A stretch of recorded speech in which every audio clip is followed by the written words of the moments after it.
Енді Қазақстанда әр бала 18 жасқа толғанша ұлттық қор қаржы аударып отырады. Ол ақшаны бала кәмелет жасқа толғаннан кейін өзі керегіне жаратады. Бұл туралы президент Қасым-Жомарт Тоқаев мәлімдеді. Анығын айтайық, ал сіз лайк басып, каналға тіркеліп кетіңіз. Қазақстан халқына жолдауында Тоқаев әр отбасының ел байлығынан өз үлесін алуы қажет екенін айтты. Балалар жылы аясында ол балаларға арналған ұлттық қор бағдарламасын іске қосуды ұсынды. Ұлттық қордағы инвестициялық табыстың 50% жыл сайын балалардың шотына аударылатын болды. Әр шотқа жиналған қаржыны балалар келешекте тұрғын үй алуға немесе білім алуына жұмсай алады. Каждая семья должна получить реальную отдачу от использования национальных богатств страны.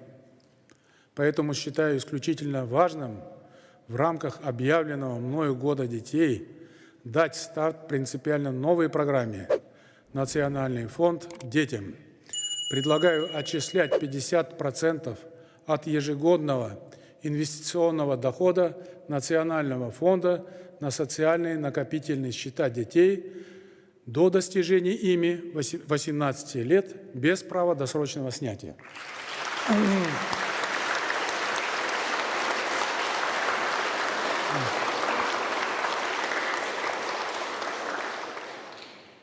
По достижению совершеннолетия накопленные суммы будут направлены на приобретение жилья и получение образования. Эти средства дадут подрастающему поколению настоящую путевку во взрослую жизнь. Фонд действительно обретет статус национального и будет служить интересам народа.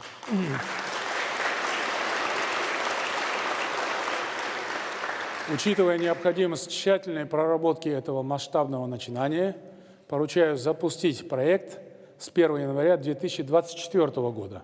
Сонда әр балаға ұлттық қордан қанша беріледі? Қазтрейдинг Телеграм арнасында осыған қатысты мәлімет пайда болды. Ұлттық қордың жылдық орташа табысы 3,17%-ға тең. 2021 жылы ұлттық қордың инвестициялық табысы 3,4 миллиард доллар болған.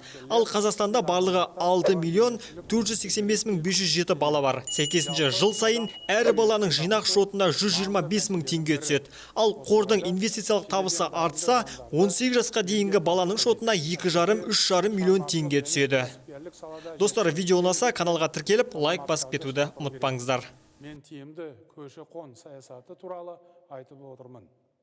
Сұранысқа ие болып отырған